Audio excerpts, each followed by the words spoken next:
If you was to add a type to every single Pokemon in Gen 1, what would it be? What would work? Let's try this out. So Venusaur, Grass and Poison is everywhere in Gen 1, and it's not interesting. I see so many Grass Poison types, and I couldn't care less. But what is interesting about Venusaur is he is clearly an amphibian, such as a frog. They typically start out as tadpoles, and often stay around aquatic habitats. So water makes sense for him, right? Not really. The problem is that Squirtle is already water, and nothing about Venusaur's design or moveset says water. Dragon, however, I believe works a lot better. With his current typings, and the fact that he's a small creature that evolves into something much bigger, it makes more sense, like Dratini turning into Dragonite, or other examples like Magikarp, who could clearly be a dragon in Gyarados. The only problem I have with giving Venusaur a dragon is it causes a gigantic problem when we're talking about Charizard. However, Charizard could actually be a fighting type, which is thematic with almost every fire starter after Gen 3. In addition, Ash's Charizard in the anime is well known for using Seismic Toss as one of his signature attacks. Not only that, but Charizard is able to learn Counter and Submission, which are typically moves reserved for fighting type Pokemon, which does indicate some affinity for fighting.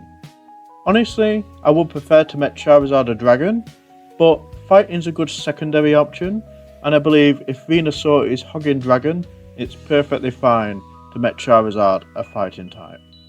Now Blastoise, to round out the starters, this is obvious, it's free, he's a giant turtle, he's got cannons, he's got a steel shell, it's obviously steel, I'm not sure what else you were expecting here. Butterfree, however, is a bit more complicated. Now, he naturally gains Confusion and Psybeam, and these are some of the best uses for Butterfree in early combat, as it gives you early psychic access. However, Butterfree's moveset is also well known for status moves like Stun and Sleep Powder, which are of a grass type, which gives us a bit of a conundrum here. Do we put Butterfree in grass or psychic?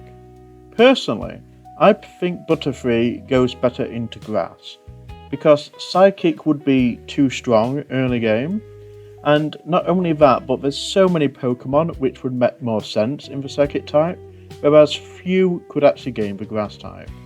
And when we look at Butterfree's TM list, there's an extensive psychic presence here, that's for sure, but he also gets Solar Beam and Mega Drain, so I think grass is pretty fair.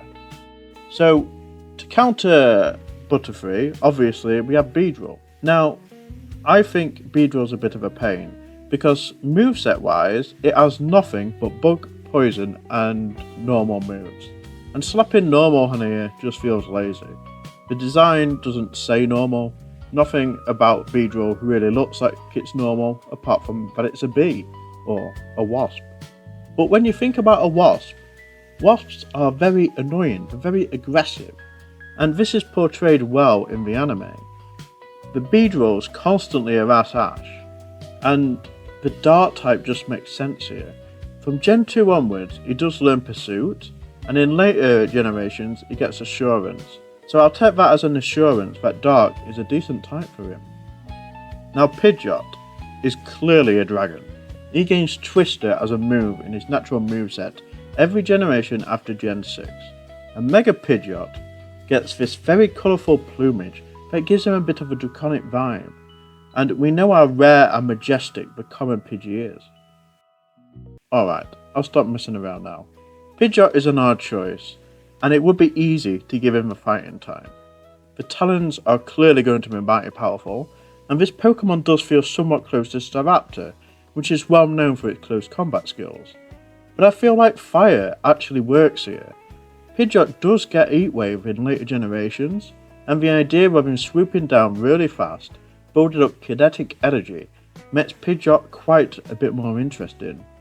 And it also allows him to counterpart my new idea for Fearow. Ooh, I would go for the Ice type. Now, it would be easy to say Fearow is dark, It's seen as an aggressive counterpart to Pidgey, and it gets a couple of dark moves in later generations, but I think Ice is a lot more interesting. Fearow is a bit of a colder alternative, and he actually gets Tri-Attack from Gen 2 onwards, believe it or not. So he can technically freeze, which is a very rare status to apply, and I feel like a few more Ice-themed movesets would actually make Fearow into a standout new Ice type, which is a real rarity to be able to apply to any Gen 1 Pokemon. Raticate and Arbok I'm going to put together, and it's obvious why. They're heavily themed around Team Rocket, they have biting moves, Raticate even has an Alolan Dart version. It's rather obvious that both of these would work really well as the Dart type. However, there is something to be said about Arbok, because he could actually be Psychic. When you think about the pattern on his chest, it could be seen as mesmerizing, and therefore you could apply Psychic here as well. But I think these are very, very obvious candidates for Dark, so that's where I believe they should stay. Now, Raichu has always been portrayed in the anime as a lot physically stronger than Pikachu is, and it uses his punches and kicks to that effect. Recently, Mega Raichu X has also been introduced, which looks like it has a massive physical presence, which is displayed through its physical attack stat, and its appearance shows that he really is a menace that comes to punching and kicking. When we think about Lieutenant Surge's Raichu versus Pikachu, it's no contest that fighting makes a lot of sense here. Now, Sandslash is tricky, and I'm sure everybody would think this easily goes well with Rock. But the problem is that Gen 1 is swarming with Rock and Ground types. It's not interesting, and I think we can do better. For that, I would suggest the Bug type. He does evolve from Sandshrew pretty fast at 22, which is kind of in line with what bugs tend to do. And the eyes that he has, as well as the small insect-like features of the claws, do remind me a lot of insects.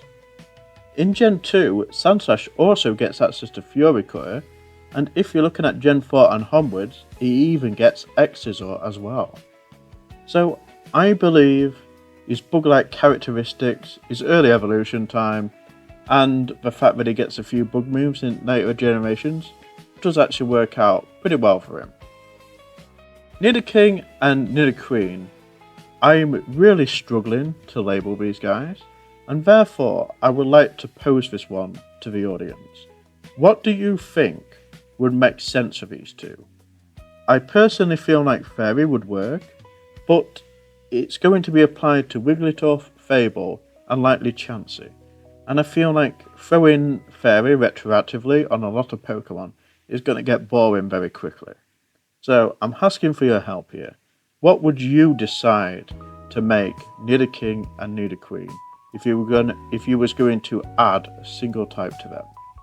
And do let me know if you like this video, as I don't do this kind of content, and it would be good for me to get an idea of whether you found it fun or not before I go and make the rest for the rest of Gen 1 Pokemon. Cheers!